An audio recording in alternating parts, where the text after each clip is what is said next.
Welcome back to What Arty Noobs with General Disturbance. This is the GWE100, the Tier 10 German SPG.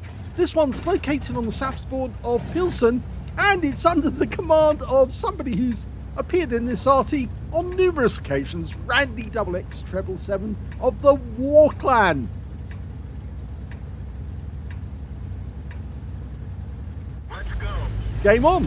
Well, you can see the Vinnie Jones colour scheme.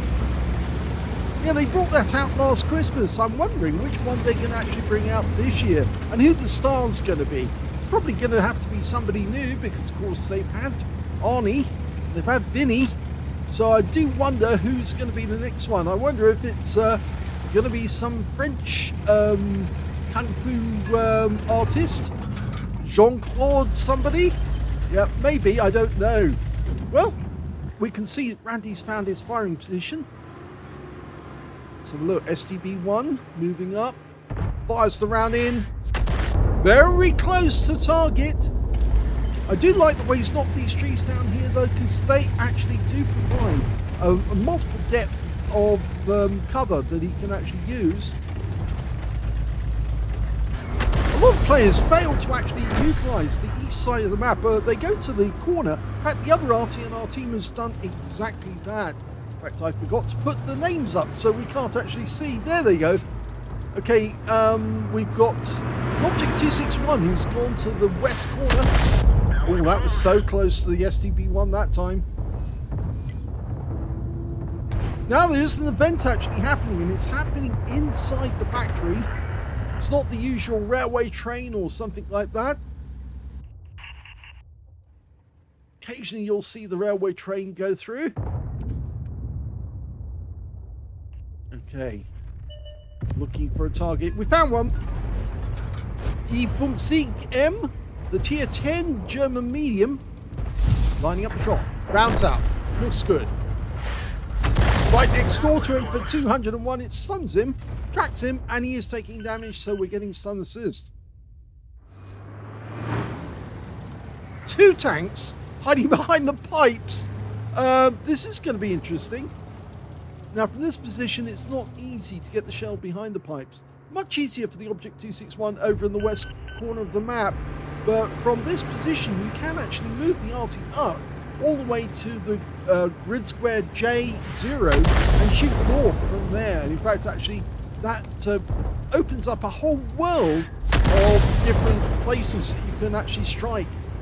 Well, he's getting stun assist. That E4 pulled back too far, and he's paying for it in a big way because a lot of those shells are striking target. In fact, he's now picked up 3,500 stun assist, and not all of that comes from the E4, but a lot of it does.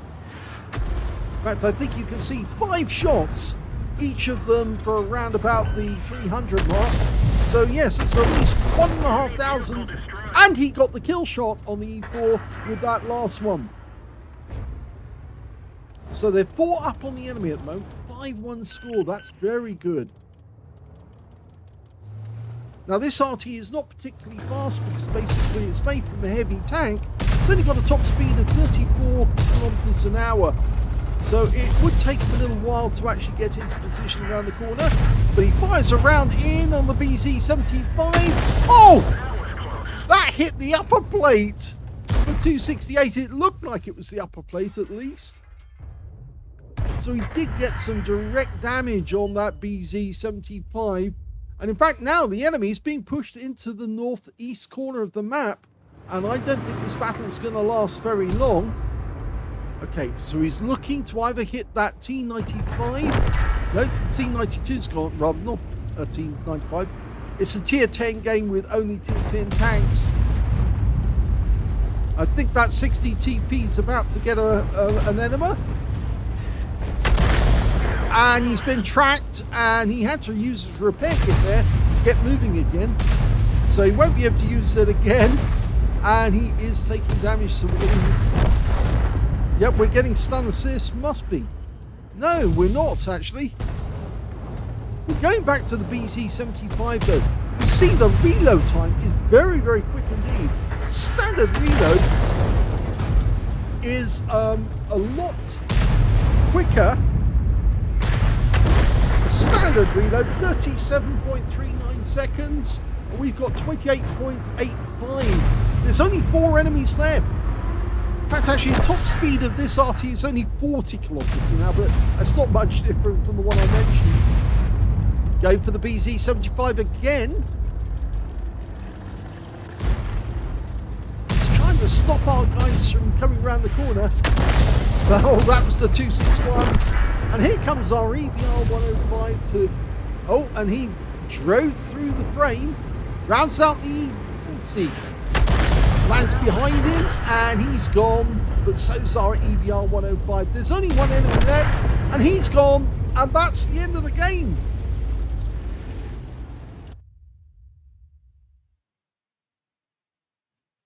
Well, that was a very fast battle by randyxx777 of the War Clan.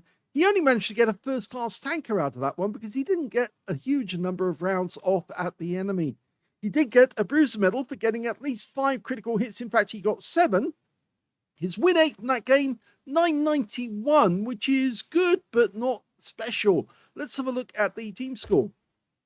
Well, we can see that the highest damage in that game went to the Gorilla 15 on our team with 3,624. Second highest damage was our Mouse, who managed to get a steel wall in 2,972. And the third highest damage was the TVP 25051 with 2,702 hit points of damage. And if we look at Randy, he's well down the table with only 1,144 actual damage in that game. You can see the EBR got a patrol duty in the scout, so he was out there quickly trying to locate where the enemy was. Managed to get a lot of spots in, but of course he didn't survive the battle because he got taken out right towards the end. The Object 452K as well, he managed to get the Pescucci's medal, so he must have killed both the enemy SPGs. When it came to kills, we can see the top scorer was the Object 452K, who managed to get 3 kills. 2 kills went to the 60 TP and the Progetto 65. The enemy team only got 4 kills in total. Each of those players only got 1 kill, and so did Randy. He got 1 as well.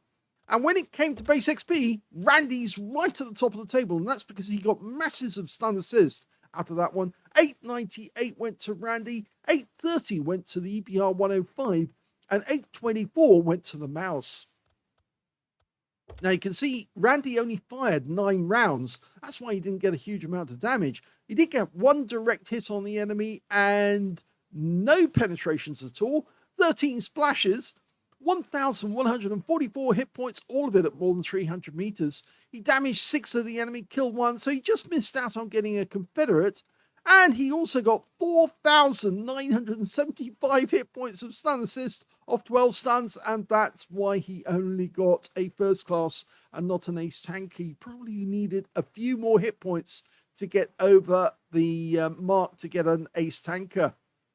He did pick up 80,690 credits from that game. He got a 50,000 credit mission achievement award, and he got 7 bonds. And on top of that, he took away 2,694 experience points. So it wasn't a total loss. In fact, it showed that by staying over on that corner of the map, in fact, actually, it's in the central place on the map, he was still able to get lots of damage on the enemy and in concealment.